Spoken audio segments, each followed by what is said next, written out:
evening, friends and neighbors. Or shall I say this afternoon? Welcome back to the Detroit Tigers franchise on MLB the Show. I'm your host, longtime listener. Be sure to drop a like, hit the subscribe button, and comment below. We're ready for more action here late in the season as we have hit September. And just a quick update on the standings in the American League. We're just a game, well, actually still technically even with the Yankees, who have played 2 more games than us. They've won 1 more and lost 1 more than we have. So, hypothetically, in those 2 games, if we were to go out and win both of those, we would leapfrog them and be in first place in the American League. So the team is still playing well, and we've got a chance for that number 1 seed. Now, it's time for September call-ups, so we need to kind of decide who we want to bring up. Realistically, it's probably going to be pitchers, because if you remember when we had the situation where Torkelson was hurt, we brought Perez into the starting lineup and then called up Wilmer Defoe, who was like sort of a, well, we don't really have any good options kind of thing as far as position players. So I am thinking that we just look at what's going on at AAA and find the best option for an arm to bring up and maybe help us at the major league level. Now, I think it would be wise for us to try and get 1 long relief arm and 1 short relief arm. I'm thinking maybe Chad Kuhl, simply because he is pretty much the best starter that we've got. Maybe you could make the argument that Javier Alfonso is that guy, but he's a rookie. I don't want to call him up because he's just really not ready. His hits per 9 and home runs per 9 are still just not very good. So we're going to leave him in the minors to continue to develop a little bit. He's only a C potential, so he's probably going to need a few more years anyway. Chad Kuhl, we kind of know what we're getting. He would be a guy that just comes in and eats up innings whenever we are getting throttled. Garrett Hill might actually be on our 40-man roster and is actually not a terrible option, to be quite honest, because he's just kind of decent across the board. I don't know if he's on the 40-man roster, but if he is, I might actually go with him over Chad Kuhl. Kuhl is okay, but he has not been very good for us at the major league level. So maybe we give Hill his opportunity and call him up. Now, the other option that we would be looking for is probably going to be a right-handed arm. We've got, who do we have? Yarlin Garcia, we've got Matt Strom, and Andrew Chafin, all lefties in the bullpen. So I don't think we need to call up another lefty. Ramon Merced would be that guy if we did. Brandon Webb has been absolutely shoving at AAA. A 1.03 whip and a .91 ERA over 49 and a third, and he is up to an 80 overall. So this guy is rapidly becoming one of the best pitchers in our organization as far as at the, his overall. He's hard to ignore. Joe Jimenez has been okay. He's another guy that we kind of know what we're getting at the major league level. George McDonald, this is an interesting one because he's actually developing quite nicely. Now, he's only 22. He's a B potential, 71 overall.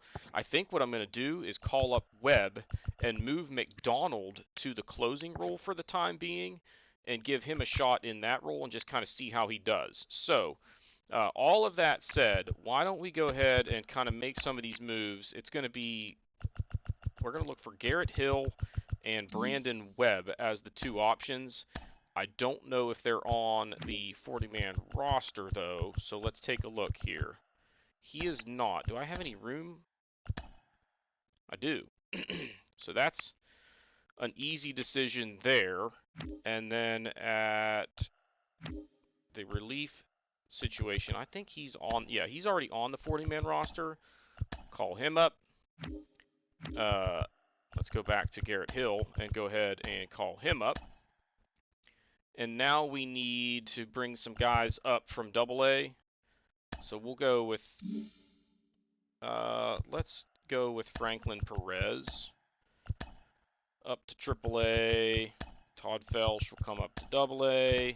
And then when we go over here, Ashton has been shoving at AAA, or at AA. So let's actually go ahead and call him up to AAA. And then we just need the best option from there. That should do it. All right. Now, what this is going to look like as far as our rotation at the major league level, really no changes, except we've got a couple of extra arms in here to work with. And I'm really going to give Brandon Webb an opportunity here for the next few weeks to see what he can do at the major league level.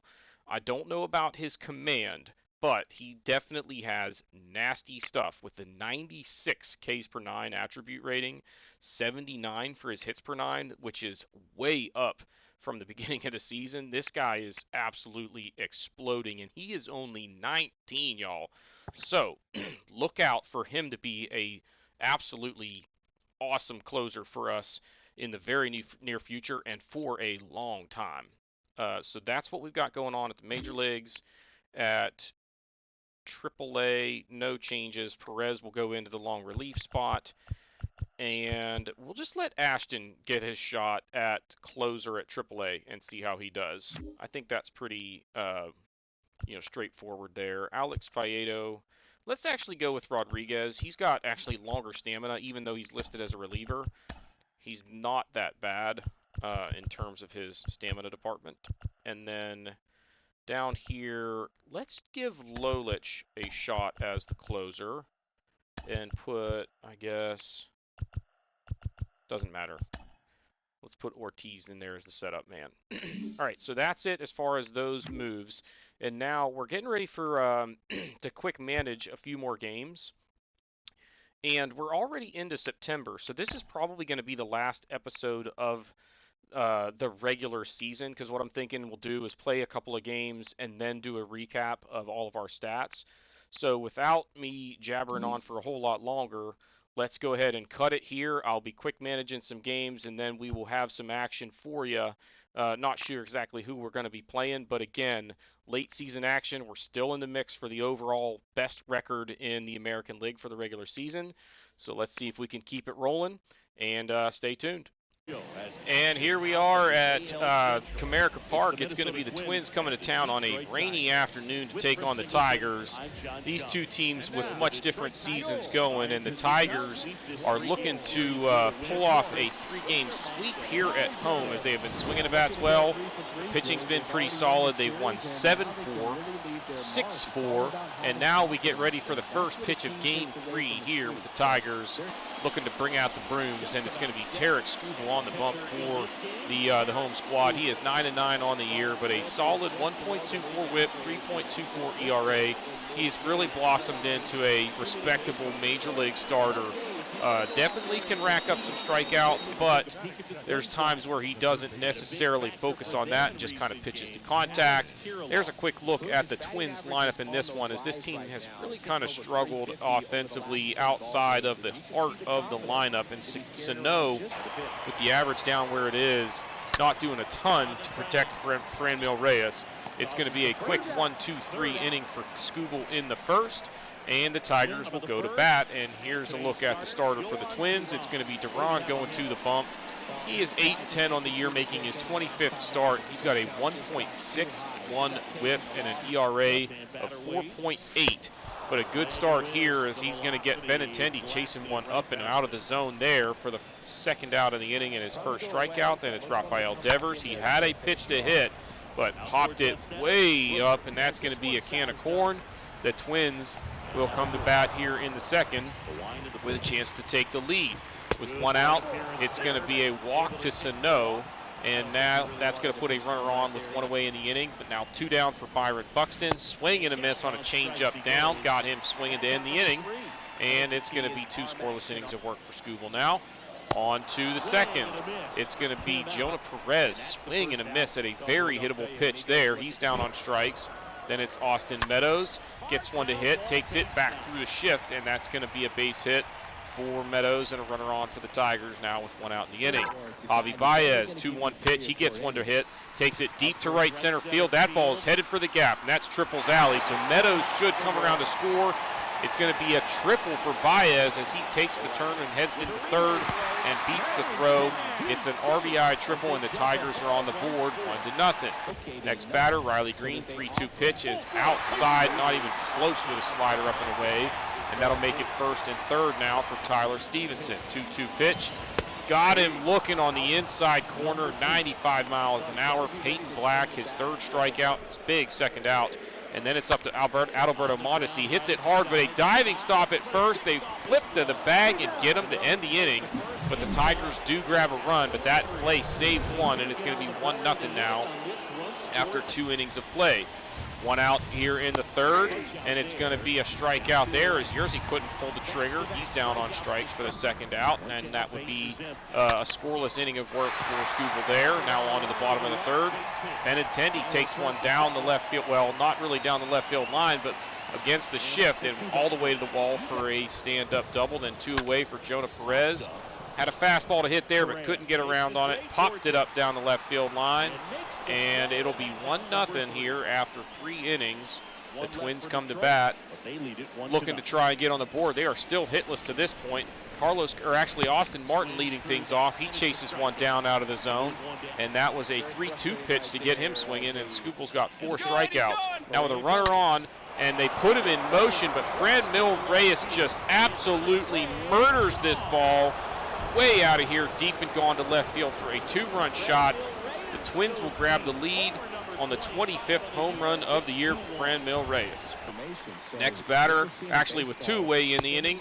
Nasty pitch there, got him swinging to end the inning, but the Tigers now trail as Franmil Reyes gets some out in front with a 2-run bomb. They lead it 2-1 as we go to the bottom of the 4th. Austin Meadows leads things off, draws a walk, so the Tigers with a chance here to respond with the leadoff man on and nobody out. Javi Baez due up next, but he would go down, and now actually with 2 away and that runner on second, Tyler Stevenson goes up and gets a fastball, rips it into center field. Meadows beats the throw home. It's an RBI for Stevenson. He gets the second on the throw to the plate. The Tigers have tied it. And now it's Adalberto Mondesi rips this one to right field, hits it so well, though, that Stevenson will have to pump the brakes at third. It'll be runners on the corners now, 2 down for Akil Baddoo. They're going to put Mondesi in motion. The throw down is not going to get him, so now 2 runners in scoring position and a 2-1 count for Akil Baddoo, so a huge opportunity for the Tigers. Next pitch, got him to roll over a fastball or 2-seam away there. Swing and bunt, they do get him. That'll end the inning, but the Tigers have tied it. Tyler Stevenson with the base knock there to make it 2-2 as we head to the 5th. Byron Buxton, swing and a miss. Another strikeout for Skubal, give him 5 so far, actually 6 with that one. And 1 away in the inning, he would hold him scoreless there. Rafael Devers tried to sell it, but that was definitely strike 3. Fastball in the inner half, and just absolutely throws him there. Now on to the 6th. With 1 away, a line drive that hits the bag. Perez dove and looked like he might have had a chance to get it, but that's going to go down as a strange infield single. Next batter, Carlos Correa, but before he has a chance, there goes Martin into second with a stolen base, and now into scoring position with 1 out. It's an 0-2 count to Correa. 1-2, and here's the pitch up and in. He gets the call on a fastball that looked like a ball. He's not happy. That's the second out, and there goes Martin. He's going to try and steal third. The throw is in the dirt. Stevenson, just no chance there. Another stolen base for Martin, and he's now 90 feet away, taking a chance there, stealing third with 2 down. And the next batter, that pitch just barely gets down in front of Meadows. Probably should have dove for it. Could have got him out of the inning scoreless. Instead, it's an RBI single, and the Twins lead 3-2. Then it's going to be Sano, ground ball to short, backhanded by Baez. He'll get him at first to end the inning. But the Twins grab the lead 3-2. Franmil Reyes now 3 RBIs on the day, and he has got the Twins out in front. Now they turn to the bullpen. Joe Ryan coming on in relief, a long relief specialist, as he has got over 160 innings of work, making his 29th appearance of the year, and he's 14-10 at this point in the season. With 2 away in the inning, it's going to be Stevenson watching a pitch missed low for ball 4, and the Tigers have a 2-out base runner. Then it's going to be Adalberto Mondesi lifts one deep to center field. This ball is hit well, but it is going to be short of the track Buxton is under that to end the inning, and it's 3-2 Twins as we head now to the 7th inning, and they've got Kirilloff due up, so the bottom half of the order, and it's going to be Michael Givens coming on in relief. So Scooble's day is over. Pitched pretty well, gave up 3 runs. Just couldn't get Fremel Reyes out. Now Givens on to try and keep it close, but the first batter is Kirilloff. He takes one into left field. Meadows able to cut it off, but deep enough that the throw into second is not going to be in time. It's a leadoff double. The Twins in business here with a runner in scoring position and nobody away. Next batter, Byron Buxton. Fastball up and in, couldn't connect. He's down on strikes. That's the first out. So Givens gets a big strikeout there, and now with 2 away, it's Yerzy. Ground ball up the middle, backhanded by Mondesi deep up the middle, and he is going to get him to end the inning. So good job by Givens to spoil that leadoff double. And we go to the stretch, just a 1-run ball game. And now it gets interesting. The Twins decide to get away from the long relief man and go to Caleb Dilbar here. They want the lefty matchup. It was Akil Baddoo due up to start the inning, and instead of facing him, the Tigers are going to pinch hit with Willie Castro. He has struggled a little bit this season, but has been swinging the bat better. 1-2 pitch, great job there to stay back on the curve. Takes it up the middle for a leadoff single, and that is big. He's got some speed. He's not going to need it too much because Benintendi's going to hit this ball into Triple's alley. Castro will come all the way around to score. Benintendi going to round second, head for third, and he is into third with a triple. And the Tigers have tied this thing 3-3. Still nobody out in the inning as Dilbar has given up 2 straight hits. Then it's Rafael Devers. He gets a fastball right down the middle. That ball is headed for Triple's alley. Now Buxton cuts it off, but it's still a double for Devers. Now they lead 4-3. Runner in scoring position, still nobody out. Now they're going to turn to Trevor Magill out of the bullpen as he is just making his 11th appearance of the season, a 4.15 ERA. Runner in scoring position, and they already trail, so he's got his work cut out for him. 2-2 pitch. Jonah Perez was ready for a curve, and he just smokes that one. It got way too much of the plate. They are just working that alley. That's going to score a run. It's 5-3, a double for Perez, and the Tigers' lead is now 2. And these Twins relievers just can't get anybody out in the 7th inning. Next batter, Austin Meadows. Another hanging curve. That ball hit deep to center. Buxton all the way back, but he can't get to it. It short hops the wall. He has trouble fielding it. Perez going to come all the way around to score. Huge turn from Meadows, but he dives back into third with a RBI triple, and it is now 6-3 Tigers. Trevor Magill still out there. Javi Baez is going to hit one into center field. Buxton able to at least get that one, but Meadows will score. It's a sacrifice fly, makes it 7-3. And they finally got somebody out, but a run still scores. And now Riley Green, 3-2 pitch. That's going to miss down and in for ball 4. And the Tigers have another base runner here, and the Twins are just unable to get out of this inning. Tyler Stevenson rips that one into right center field. It's going to make it first and third as Green rounds second and heads over to the third, and now first and third. And the Twins will turn to the bullpen again. Taj Bradley coming on, going to try and get him out of this inning before this thing gets too far out of reach. He's got an ERA north of 6, making his 12th appearance of the season. Adalberto Mondesi lifts one down the left field line, not hit very deep, but Green going to try and tag. The throw is offline. It is now 8-3 Tigers. They finally get another out. 2 sacrifice flies are the only outs that they've gotten in this inning. The Tigers just will not relinquish the effort there in that inning, and they go on to win 8-4 as they just poured it on there. They did give up 1 run, so they won the series 7-4, 6-4, and 8-4 to sweep the Twins. Look at the box score, 7 hits, 1 walk, 12 strikeouts for the Twins in this one. 3 RBIs for Reyes. Correa came in and got one with an RBI double in the 8th inning, but that was not nearly enough to get them back in this one. They got a couple of doubles from Arias, Correa, and Kirilloff, the 25th homer of the year for Reyes. 2 stolen bases for Martin, giving him 17 on the year. Duran pitched pretty well, 5 innings, 6 hits, 2 walks, 4 strikeouts, 2 earned.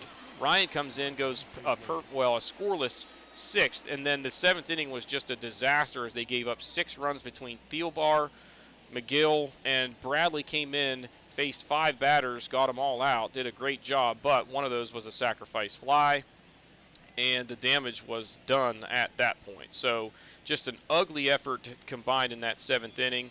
The Tigers end up with 12 hits, 4 walks. They struck out 5 times. 2 of those were for Benintendi, but he also had 2 hits, as did Perez, Meadows, and Stevenson on the day.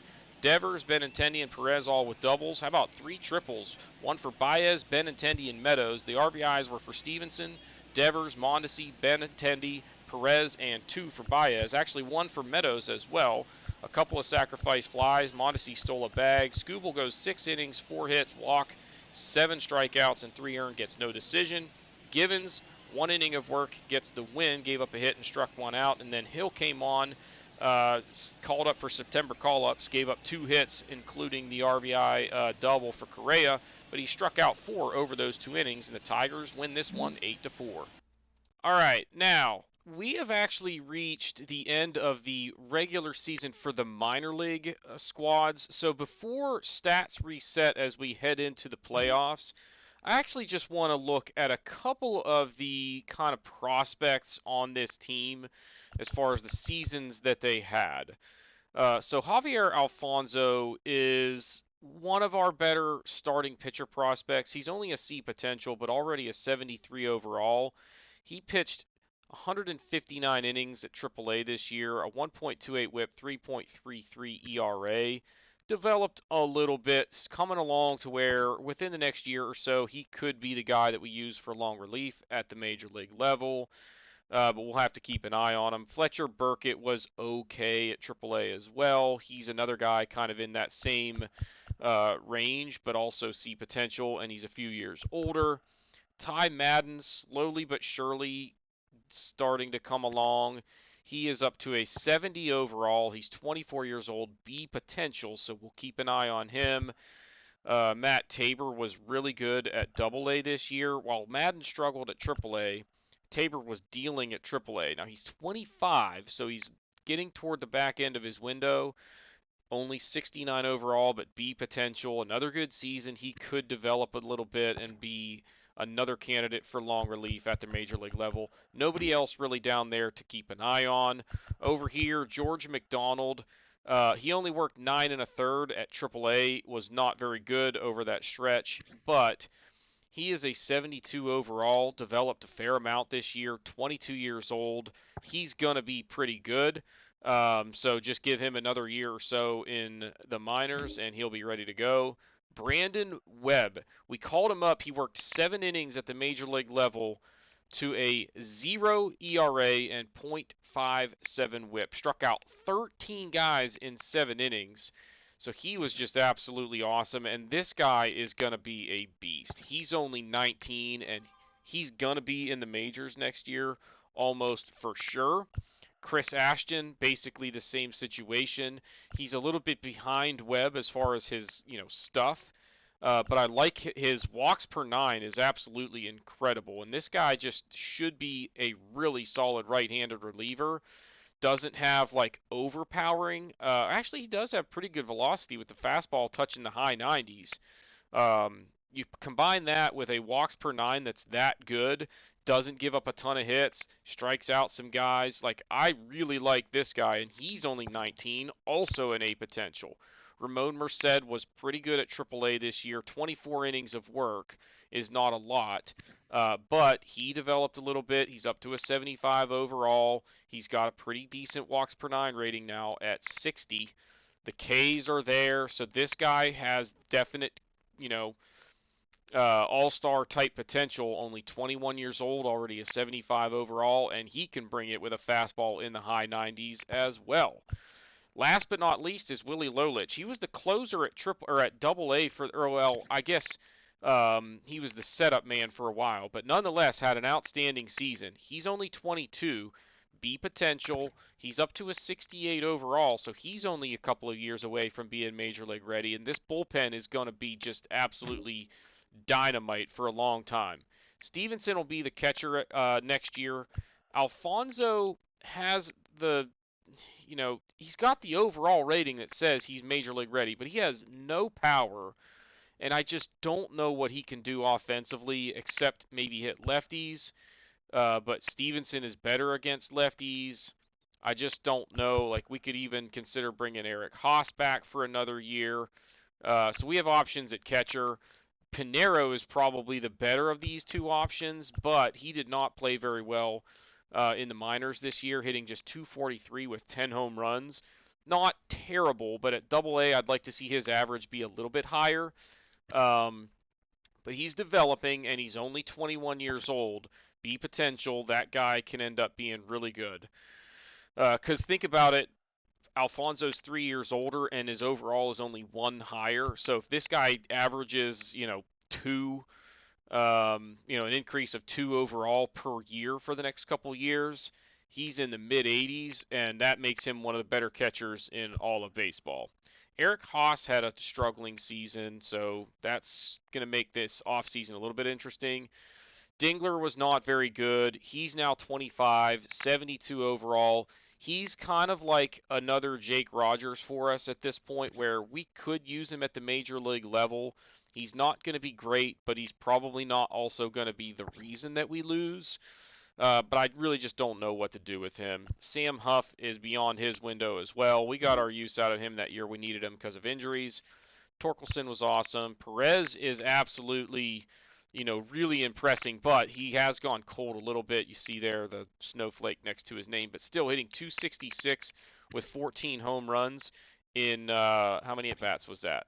286. So you give him 500 at-bats at that clip, he's going to hit somewhere in the neighborhood of 30 home runs. That's pretty solid. So we'll keep an eye out for him next year and see what he does in his sophomore campaign. Nobody else on that list to keep an eye on. Castro has started to swing the bat better. Nobody else on that list worth keeping track of. Devers has started to swing the bat much better. Nobody else there really worth. See, this is the issue. Our infield, we really don't have a lot of talent coming up through the minors right now, so we got to keep trying to draft there, or keep drafting pitchers and trade them away for position players. That's how we got Tyler Stevenson. So maybe we continue to work that angle as we move forward. Baez is getting up there in age. We've got to find a shortstop because there is just nothing coming through the ranks here. So we might be in trouble there in a few years. Benintendi is doing well. Akil Baddoo is doing well. We really don't have anybody else down here that's major league caliber. Packard is decent, but a C potential, 26 years old, just 72 overall. I don't see a lot of upside with this guy. Doesn't have a lot of power, so not sure what to do with him. Riley Green's doing fine. In fact, he's doing very well. Victor Reyes is actually having a good year, and then there's nobody else down here that's got much potential. Austin Meadows having a really good year. Cy Clarkson, since being called up to AAA, is hitting 299. Just one home run and 67 at-bats, but this is not a guy that's going to hit for a ton of power. And if you look at his attributes here, this guy really advanced this year, up to a 75 overall.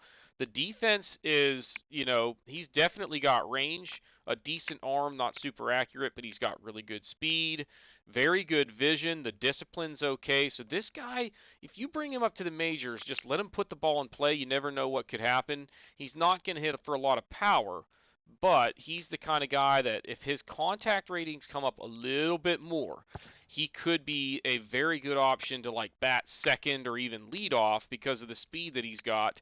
Just get on base and create havoc.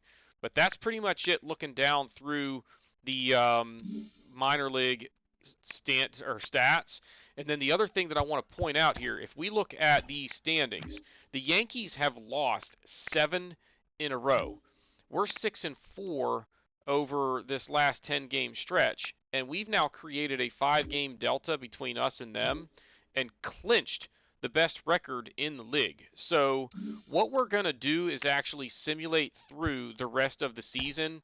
There's only 4 games left anyway. The next game that we would have watched would have been this one right here, but rather than doing that, we're going to just simulate these 4 games, and then I will do a postseason recap or a regular season recap of the standings here in just a moment. So sit tight, and we'll be back in just a second. All right, so we have reached the end of the regular season. It is the time where we basically take a moment to look around the league at standings, stats, awards, and sort of a postseason picture And here we go. We're going to start with standings in the American League East. The Yankees hang on to win, but they lost 10, at least 10 in a row. Well, I guess 10 in a row going into the playoffs. Not the trend that you want to see as a playoff-bound team. The Orioles streak and win 7 in a row to edge out the Blue Jays and find their way into the playoffs for the first time in a while. The Red Sox won 9 out of 10 down the stretch and still finished 16 games back. So at one point, they were like 25 games behind the Yankees. In any case, that's what you got in the American League East. In the Central, we just absolutely ran away with this one. 16 games ahead of the Guardians. Remember, out of the All-Star break, it was us and the White Sox that I think were in the mix at the top of the division, and they just absolutely tanked in the second half. And then the other thing that I will point out here, there was a point, I think, at like the quarterway point of the season where we were really struggling to score runs, and that trend absolutely turned on its head. We scored a bunch of runs. In fact, more than any team in that division, we scored the most runs in the American League, and gave up the second fewest behind the Astros, who also make the playoffs, a game back of the Mariners, who win the division. Oh my gosh. My puppy's barking. The A's, 64 and 98, I believe, is the worst record in the American League. And then for the wild card, it's the Orioles and Astros, with the Blue Jays a game back, just missing out. In the National League, the Braves, the best record in the regular season at 101 and 61, and they win that division by 18 games. The Nationals, 64 and 98, same record as, oh my gosh, y'all, as the A's. And so that's what happened in the East. In the Central, the Cardinals take the division there by 4 games over the Brewers. The Cubs miss by 1 game. Pirates and Reds both really bad. With the Reds, I believe. Oh, nope. The Diamondbacks take the worst record in baseball at 56 and 106. The Padres win the division. Dodgers find their way into the playoffs yet again at 97 and 65. So their continued success obviously continues. The Dodgers and Brewers get the wild cards. The Cubs missed by a game. Nobody else really was that close down the stretch in the National League. Now, let's look at our individual statistics at the major league level, starting on the offense. And we've got some really, really positive results here, with Austin Meadows basically having what I would say is almost the best year of his career. He was really good in 2019 here at 291 with 33 homers. But this is right there. 289, 30 dingers, 82 driven in. Very solid year for him. And really, really happy that he finally got it going for us, because that's the first in the 3 years that we've had him that we really got the kind of performance that we were hoping to get from him when we brought him in. And he's only 28. He's still developing, and he's an 86 overall. Just, should be a solid player for us for the next several years. Andrew Benintendi also had a really good season. Didn't really develop much. He's 29 years old and an 85 overall B potential. He's probably not going to develop a whole lot more as far as getting better, but I'm hoping that B potential will at least allow him to stay where he is for a while. But 293 with 25 homers is the best year of his career, hands down. He drove in 91 runs as well, so he just absolutely was shredding pitchers all year this year. Really happy with what we got out of him. The outfield success continues with Riley Green, hit 297, 15 home runs, 22 stolen bases. And, this is a guy that, man, if he could learn to hit left-handed pitching, could end up being really, really good. He's already pretty good. He's an 82 overall, and look how much he developed this year. Plus 10 to his contact rating against right-handed pitching. So, and +6 against lefties. So maybe that's a sign that if we get him in the lineup against lefties next year and give him a chance, maybe he can perform at least well enough to see that develop a little bit and keep getting better to where we can play him every day. Jonathan VR was outstanding. He hit .309 with 7 home runs. Even stole a few bases for us. His OPS was .824. That's the best of his career with one exception right here. So it's the best year he's had in 8 seasons. And for a 32-year-old, that is really impressive. So he's got the fountain of youth situation going on these last couple of seasons for us. He has been an absolute free agent steal. So really happy with what we got out of him. Torkelson was having a solid year. 277, 22 home runs before he got hurt. And, basically lost about 100 at-bats, unfortunately. But still a really good year for him. He developed a fair amount, especially those numbers against left-handers. The contact is +8. The division or the vision and discipline are coming along. Defense is coming along a little bit. He's going to be really good. Only 24 years old, already an 85 overall. And I always forget that he can play the outfield and third base. So we might have to remember that at some point because Jonah Perez actually impressed me down the stretch this year. When he got into the lineup on an everyday basis, he really stepped up. He ended up hitting .268 with 14 home runs, 47 driven in, 300 at bats, and 14 home runs. That puts him on pace for like a 25 homer type season if he was playing like every day kind of thing, maybe even higher than that. So I think this guy is going to end up being really good. He's only 23. He's got B potential. So he should end up in the mid-80s here in the next couple of years and should hang around there for quite some time. Rafael Devers, not a terrible year, but it took him a while to get going. He was, really struggling with the batting average for a while. Ended up getting it up to at least a respectable 251. 35 homers down from last year as well. But bottom line, he's still a big piece of this team. Only 27. And he's going to be good for the next several years. Akil Baddoo had a breakout year. He hit .271. That's the highest of his career. 14 home runs, also a career high. 39 stolen bases, also a career high. He played in 126 games and got 480 at-bats. And remember, this is a guy that's not playing against lefties. So we just saw a ton of right-handed pitching this year, and we'll talk more about that in a second. Tyler Stevenson hit .264 with 12 home runs. A lot of that was not for us, but if he can do that for the next 3 or 4 years, this guy is going to play a lot for this team. Wilmer Defoe ended up actually doing okay for us. Only got 47 at-bats.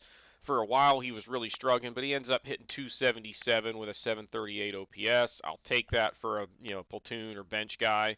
Victor Reyes had a pretty decent season. He ended up hitting .279. He only stole 8 bases, but he only got 190 at-bats. And that, again, goes back to the fact that we just weren't seeing a lot of left-handed pitching this year. But he actually ended up playing pretty well. You see, he got more games played this year than he did the year before. We sat him a lot last season because he was just terrible. And then this year we got him in the lineup more, but there were less chances to do it. Javi Baez, 256, 12 home runs. A little bit of a disappointing season, especially the power numbers. They were down significantly. His attributes have dropped off in that department as well. His vision and discipline still continue to be a little bit of an issue. We've got him locked up for 4 more years. I'm kind of starting to get nervous about the tail end of that contract and how well he's actually going to be able to perform.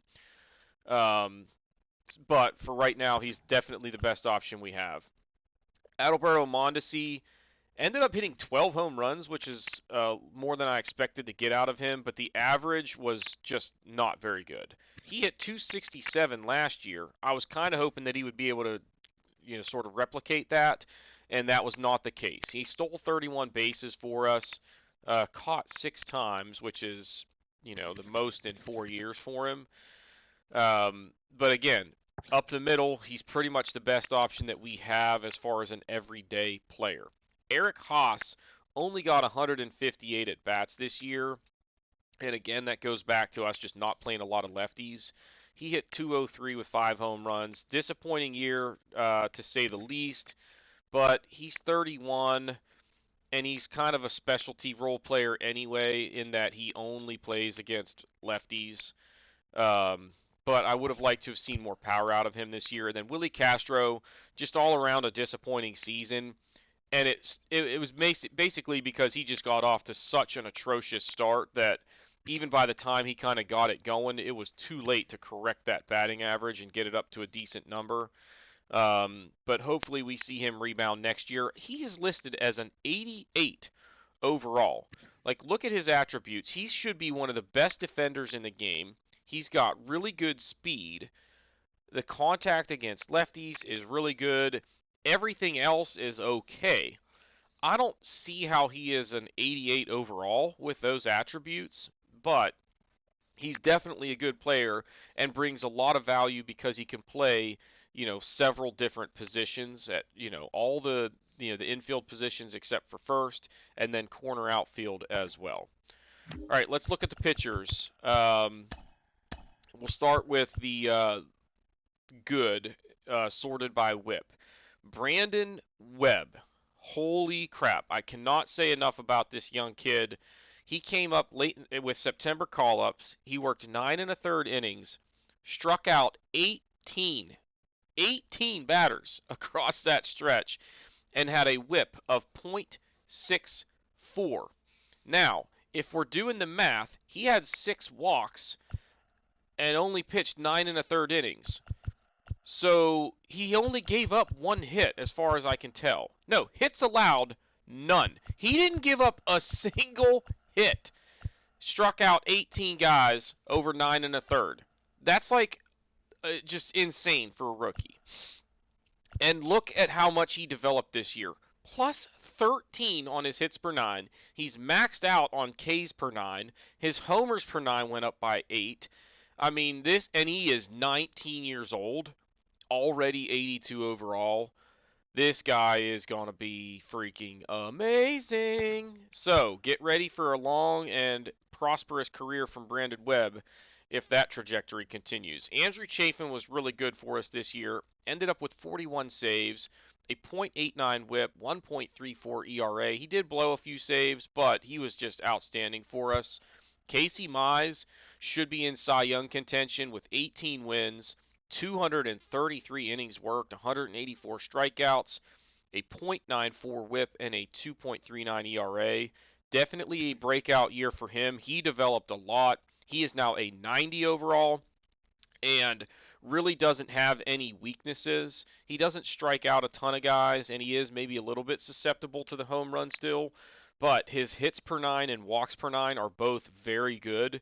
His control is also very good, and he gets a ton of break on his pitches. So he's got nasty stuff. The stamina I would like to see continue to come up a little bit more, as well as the strikeouts, but at 26 years old, he is definitely going to be our anchor for a while, so get ready for him to be the ace of this staff for the next several years. Michael Givens, really good year from him. 1.04 whip and a 2.3 ERA over 62 and 2/3. Matt Strom, he was absolutely filthy, and then there was one stretch where like his ERA went from like 1.3 to 3 in like a week. And I don't even know how it happened. It was just like, next thing I know, I looked down and his ERA sucked. Well, it doesn't suck, but it's not as nearly as good as it was, but still a good year for him. Tyler Alexander was outstanding as the long relief lefty option. He doesn't have the stamina to get a ton of innings in that role, but a 1.11 whip and 2.41 ERA is really good from a 29-year-old seed potential overall of 72. He's not going to develop anymore, but I will take that year from him every single time. Eduardo Rodriguez was sort of struggling out of the gates, but turned it around and had a really good year. 15 wins, 1.2 WHIP, 3.2 ERA, and struck out over 200 hitters. So a good year for him. Tarek Skubal had a little bit of an up and down year, but all in all, that's a really good stat line. 205 innings worked, 11 wins, a 1.23 WHIP. I want to see that come down a little bit, and I also want to see the strikeouts come up a little bit, but he's going to be pretty good. Home runs per 9 is the attribute there that obviously stands out that needs some work, and also he doesn't have the greatest stamina for a starter. But he's only 27, 83 overall. He's going to continue to get a little bit better for the next couple of years, hopefully. So we're happy with what we're getting out of him. Spencer Turnbull had his struggles this year, but ended up doing okay. His stamina is also an issue, but he's a guy that we're going to kind of have to count on in the postseason to step it up and be that fourth starter in the rotation. More to come on that. Yarlin Garcia really. He had a weird season because I feel like early on he was doing fine, and then late in the year he really struggled. The ERA ballooned, the WHIP really ballooned, and he's a guy that we brought in as a free agent. He's 31. We only signed him to a one-year deal. Chances are he will be gone after this season because I just not real crazy about how he performed, and we've got a lot of relief pitching in our minor league system. Same thing with Dylan Floro. He just, we brought him in to be the setup man, paid him pretty good money, $4.5 million, and he was just not very good this year. He wasn't very good last year either, but we were kind of hoping that he would get back to this form right here, and obviously it did not happen. So he's going to be gone at the end of the year, 33 years old. I'm not bringing you back.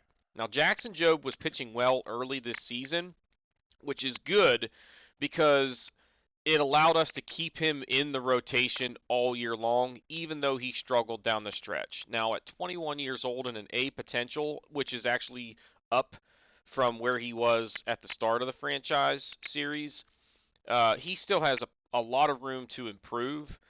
If he would have kept pitching well, obviously he would have improved, significantly, but he's still okay to where I think we can keep him in the rotation next year without any huge issues. Unless he pulls a Matt Manning. But he was pretty good for us this year. Bottom line, I think he's going to be a starter for us for the next 10 years. But he struggled with walks. Like, if we look at his stats, he had 91 walks in 184 innings, which is weird because his walks per 9 rating is 58, which isn't great, but he should have, like 60 or 70 walks with that rating, and that was just not the case. And so he struggled there, and as a result, his WHIP really elevated. He did a good job for the most part keeping the ERA down to a reasonable number, but still a little bit disappointing. Now, we talked about Matt Manning, and I actually have to go into the roster to find him because he is not on the playoff roster. He was just really bad for us this year. He's only 26. 78 overall, B potential.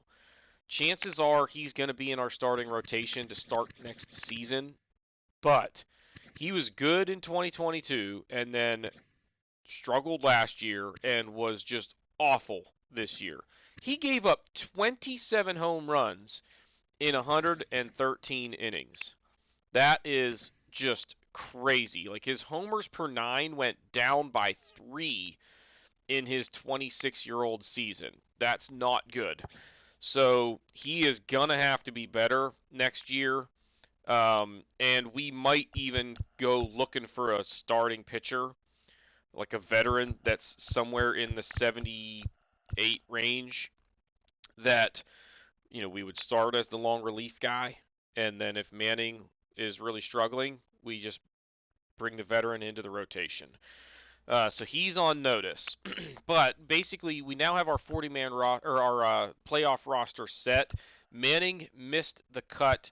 Jackson Jobe will go to long relief. Although I might kind of pick and choose who I use here depending on the situation. Because Spencer Turnbull's not going to give us a lot of longevity. We might even do a situation where, like, Turnbull comes in and goes one time through the lineup, Job comes in and goes one time through the lineup, and we hope that we're in like the 5th or 6th inning by then and kind of just figure it out or whatever. In the bullpen, it'll be Floro, Givens, Strom, and Garcia as like our righty lefty short relief guys, along with Tyler Alexander as a long relief lefty option. Brandon Webb is actually going to be our setup man as a righty, and not only that, if we have a situation where it's a save situation coming up, and there are 3 good right-handed hitters that mash lefties, Andrew Chafin will not get the ball. I will just give it to Brandon Webb and let the rookie get it done. So that's what we'll do there. No other major notes as far as who made the playoff roster as far as position players. All of the usual suspects will carry on to the playoffs, and the lineups will remain relatively unchanged. So that's it as far as stats. The only other thing I guess that we still need to cover is still the league leaders. So Anthony Rendon wins the batting title, hitting just .314. Benintendi led the league in hits with 191, 46 doubles. How about 14 triples for Andrew Benintendi? So he was finding that right center field gap all year long.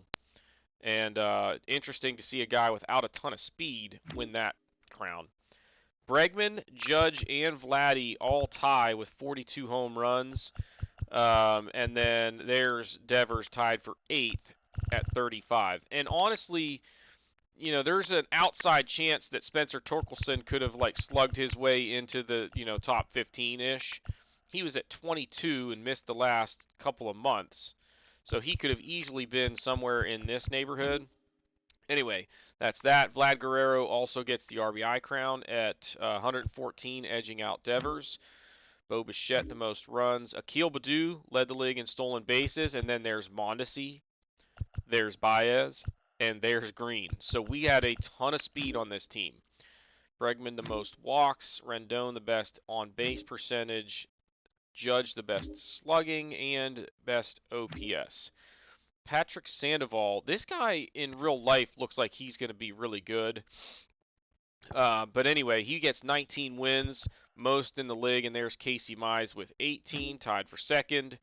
He had the least losses, 57 saves for Loizaga, and it's crazy, as good as Andrew Chafin was, he's like way down here on the saves list, and it's because we didn't have a ton of save situations. We kept blowing teams out. We were that good. Sandoval had the best ERA in the league, but Casey Mize second. So Mize tied for second in wins and ERA. Shutouts is Plesac with 4. Bieber just ran away with the strikeout crown. There's Eduardo Rodriguez, not really somebody I would think of as a strikeout guy, but racked up 203 of them this year. And had 4 complete games, which is tied for the most. There's Casey Mize with 3, tied for 5th, and he had the most innings worked. Walks allowed, who cares? Casey Mize, the best whip, and it really wasn't even that close. So he was just outstanding this year.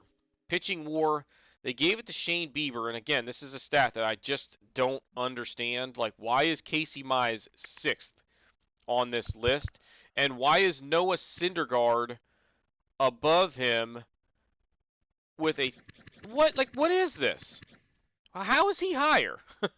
A 1.19 whip, 3.63 ERA, 198 innings worked, like 161 strikeouts. Like, Mize was better than him in every way possible. So I just don't get it. Matt Chapman got the best batting WAR, edging out Mike Trout. And, well, that's like a tie, and then Aaron Judge. There you go.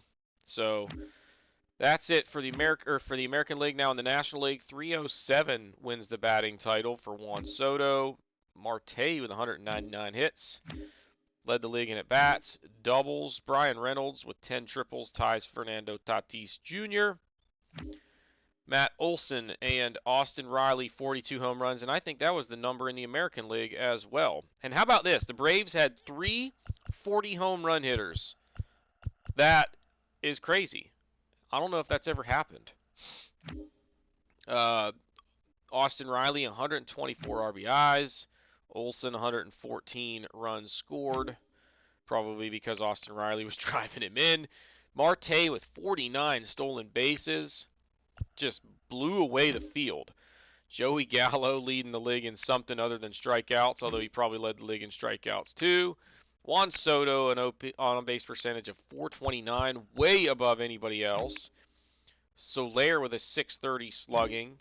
Soto with an OPS that is in the stratosphere. And Jorge Soler having a heck of a year with that OPS. That's really impressive. Walker Buehler, how about 22 wins for the Dodgers ace? And he's a 97 overall at 29 years old. He'll start to dip off a little bit, but he's still going to be good for several more years. Pagan with 61 saves. That's crazy high. Buehler, a 2.12 ERA, best in all of baseball. 8 shutouts. Shohei with 226 Ks led the National League. 8 complete games, and obviously the most innings worked when you do that. Desclafini, 40 walks. All right, so Buehler had a .99 whip. If he doesn't win the Cy Young, something is wrong. Severino had the best WAR. Like, why? Why is it not Buehler? I don't understand. Batting WAR, Tatis Jr. and Soto tied at the top there. All right, so now let's actually go and see who wins the awards. It's Vladdy taking the American League MVP, edging out Aaron Judge, and I'd be a little bit bummed if I was Aaron Judge, because basically they gave it to him because he had more RBIs, which is something that you can't necessarily control entirely, so whatever. Cy Young goes to freaking Shane Bieber. So Casey Mize didn't get it simply because Shane Bieber struck out more hitters. That's so stupid, but whatever. It's just hardware. Good for Shane Bieber. Anthony Rendon, the batting title. Loizaga, 2 years running, gets the reliever of the year. Tyler Freeman, rookie of the year. And Jonah Perez made it onto the list here. Late in the season, made a little bit of a charge. So you see here, Freeman, 135 games played, 537 at bats. So he was pretty much like an everyday guy. He got, 230 more at bats than Perez. So Perez is the best rookie in the American League. They gave the title to Freeman because he played more. Whatever. Aaron Judge gets the Hank Aaron Award. Miles Mikolas, the Gold Glove at pitcher. Rutschman at catcher. Montcastle gets another one at first. Fletcher 2 in a row at second base. Arroyo at third. Tim Anderson at short. Dale Cash in left. Luis Robert gets one in center. And Aaron Judge, another Gold Glove in right field. Silver Slugger goes to Nathan Lowe as the DH. Perez gets another one as catcher. Vladdy Jr., another one at first base. Brandon Lowe at second. Bregman at third. Bichette at short. Aaron Judge, Eloy Jimenez, and Andrew Benintendi getting one in the outfield. That a boy? All right. To the National League, Austin Riley gets the MVP. And again, it comes down to RBIs. Like Juan Soto, if you ask me, is the better player here. Now, is he the most valuable player? I don't know, but I would think that, it's like not like his defense is hurting his team. So, whatever. Cy Young, Walker Buehler, I don't think there was a whole lot of question about who would get that one. Juan Soto, another batting title, his third straight. How about that? Emilio Pagan, 61 saves, gets the reliever of the year. Brent Diamond, the Buccos, get another rookie of the year, and they got second place in that category as well. So look out for the Pirates maybe in the next 4 years if they can hang on to some of these rookies. If they continue to build around them and bring in some free agents, they could end up being pretty good. Juan Soto, Hank Aaron Award, Mitch Keller, a Gold Glove at pitcher, Jacob Stallings behind the dish, Pete Alonso at first, Nick Madrigal at second, Joey Wendell at third. Really? Okay. He's not even in the majors. Look at that. He's playing for the Jumbo Shrimp, and he gets a freaking Gold Glove. That is MLB in a nutshell. He's playing for the Jacksonville Jumbo Shrimp and got a Gold Glove. We're just going to move on. Dansby Swanson at short. Ian Happ gets one in the outfield along with Trent Grisham and Max Kepler. That's another one I don't buy. Like, come on, man. He's not even... Whatever. Silver Slugger goes to Ohtani at pitcher. I don't know why they still have that award, because pitchers don't hit. So whatever. Will Smith at catcher gets another one. Matt Olson another at first. Ozzie Albies again at second. So the Braves cleaning up. Austin Riley another one at third. Another Brave. Tatis running the table at shortstop over the last several years. Juan Soto again in the outfield. Nick Castellanos had a good year for the Mets. And Joey Gallo, come on, he hit 231. Give it to Bryce Harper. And I don't even like Bryce Harper. But whatever. All right, that's it. So I think we are pretty much ready to move on to the postseason now. So I don't know that there's anything else that we really need to... Let's actually look real quick at team rankings. We haven't done this, and I generally like to do it. So we led the league in batting average as a team. That's obviously a good thing. We were third most in runs, and this is all of baseball. So third there, most hits, 10th in doubles, tied for second in triples, tied for 13th in home runs, which is good. RBIs, 5th, doesn't matter. Stolen bases, we were first in all of baseball this year. And third in how many times we were caught. So that is a deadly combo. Yeah, we had the best stolen base percentage in all of baseball. That's a good thing. If you're going to run, you don't want to get caught, and we were the best at avoiding that. Walks, how did we do here? Oh, boy. 25th. At least tell me that we're not way down this list on strikeouts. Okay, 10th. So that's not bad. If you're not walking, as long as you're putting the ball in play, I can live with that. But if you're not walking and you're striking out a bunch, that's not a good thing. Slugging percentage, we were 4th. On base percentage, 6th. Total bases, 4th. How many times did we hit into double plays? With that many guys on base, at 21st, I'm okay with that. Double plays a lot of times means you had guys on base and you were putting the ball in play. So I'm cool with that. Assists and putouts really don't matter, nor really do errors. I want to look at fielding percentage. And how did we do? Oh, boy. Oh, boy. 28th. So if we have an Achilles heel, it is our defense. ERA, we were 5th in all of baseball. That's pretty good. 2nd in the American League. Don't care really about complete games, but we were tied for 4th. So, shutouts tied for 7th. Saves don't really matter. Blown saves, we were tied for 3rd. Hits allowed, 5th. Runs allowed, 5th. Earned runs, 4th. Home runs allowed, 5th. Walks allowed, 7th. Strikeouts, 15th. So, again, it's kind of like when when you talk about strikeouts or walks at the plate.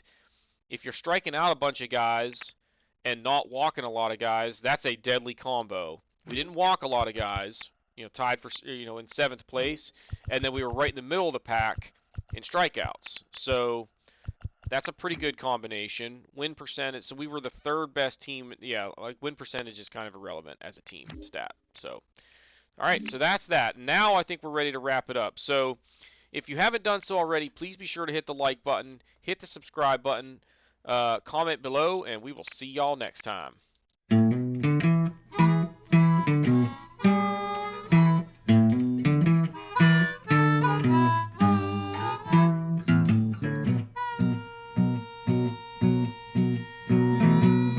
Good evening, friends and neighbors. Or shall I say this afternoon?